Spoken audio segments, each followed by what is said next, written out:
Video editing isn't about making the video look good. It is about hitting all the psychological triggers within the human mind. So, when editing a video, you should be aiming to do a few things. Number one is putting dopamine in the video. Number two, make the dopamine easy to get to. And number three, make the viewer assume there's going to be loads of dopamine.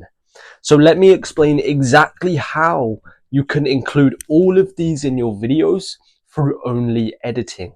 Obviously, there are many ways to include all of these in your videos using different ways that aren't editing. But in this video, we're going to be covering how to do it using only editing.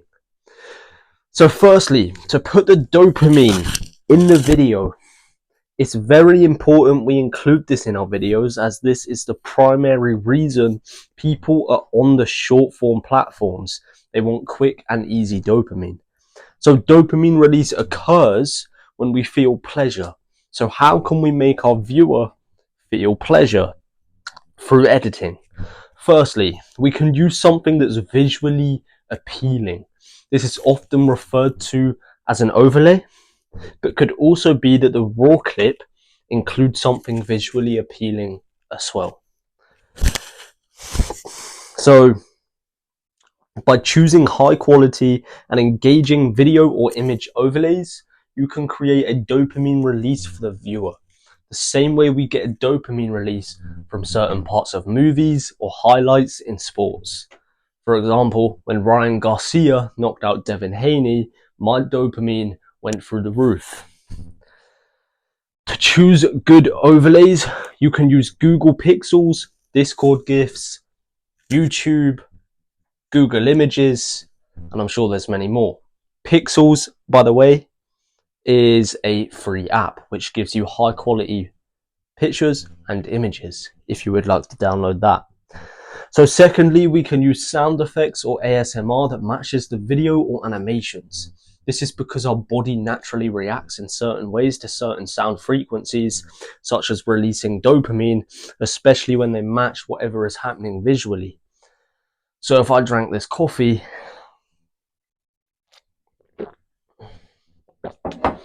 and you heard a meow as I drank that coffee, that wouldn't match that action visually. We can do this by including sound effects that match the raw video, or including animations on the raw video or the overlays and matching a sound effect with that animation. So an example, if we have an overlay coming in and we add a zoom animation to it, we can then add a sound effect that matches the zooming in, such as going from quiet to loud in sync with the zoom. Thirdly, we can create an extremely strong emotion by reinforcing the emotion that's already being projected in the video. We can do this by using a background sound that projects the same emotion that's projected in the raw video, and using keywords primarily in the hook at the beginning of the video. That also projects similar emotions. If you're struggling to figure out what emotion is being projected in your video, the biggest indicators are the facial expressions, the context and the words that are being spoken about, and the body language. Mastering this step will cause your viewers to become emotionally invested in your videos, which will lead them to rewatching your videos over and over and over again because they feel great. And they can feel so much emotion in what they're watching, they don't want to leave it. That's why you watch your favorite movie over and over and over again. Fourthly, we can exaggerate the most exciting moment in the video. The key part in our video is going to be the biggest release of dopamine. And the bigger the release of dopamine is, the more likely they are to watch it again to experience the release of dopamine again. So we use editing to make the key moment as big of a dopamine release as we possibly can. Use a background sound to build up suspense, leading to a key moment in the raw video, and have a sound that has a beat drop right at the key moment, accompanied with some kind of effect, such as a sudden zoom in to emphasize the key moment. So the goal here is just to exaggerate the key moment in the video as much as humanly possible. Fifth, we can use, oh god, here we go. I'm not sure if I'm going to pronounce this right, but we can use specificity to make people feel special. Of course, we all get pleasure out of feeling special, which means we all get a dopamine release from feeling special. This is as simple as ensuring your video is for a very specific type of person. For example, if your video was for Fortnite players that played the OG map from about 8 years ago, that's a very specific type of person, including myself. And it's going to make the OG Fortnite players feel special and like that video's made for them when they see it. No matter how big the audience is, if it's a very specific audience, then they're going to feel special. The number one mistake people make here is they underestimate the size of the audience behind very specific niches.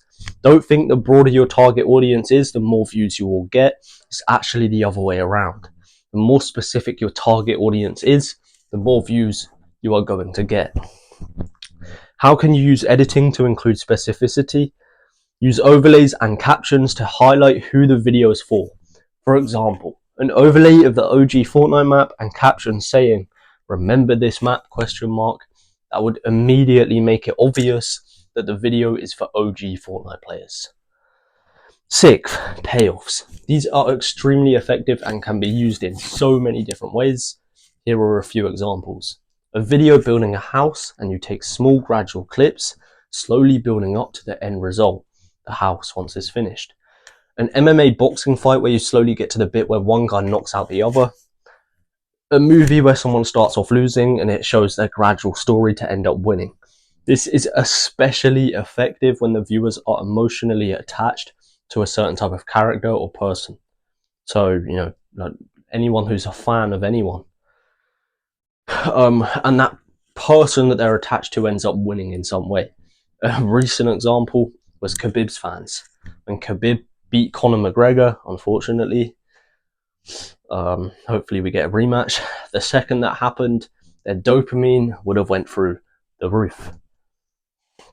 You can create payoffs by simply cutting up videos so that it starts at the beginning of whatever and gradually include clips progressing to their end result.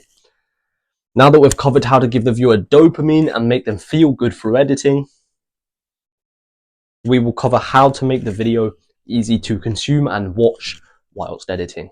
This is extremely important as people that are consuming short form content will not watch or consume anything that is hard to consume. They have so many videos on their FYP that will give them dopamine easily. Therefore, if yours is hard to watch, they will just scroll and get dopamine from the next one without any mental effort. They know that all they have to do is swipe their finger like that and they're going to get easy dopamine. Firstly, is ensuring the text in your video is easy to read.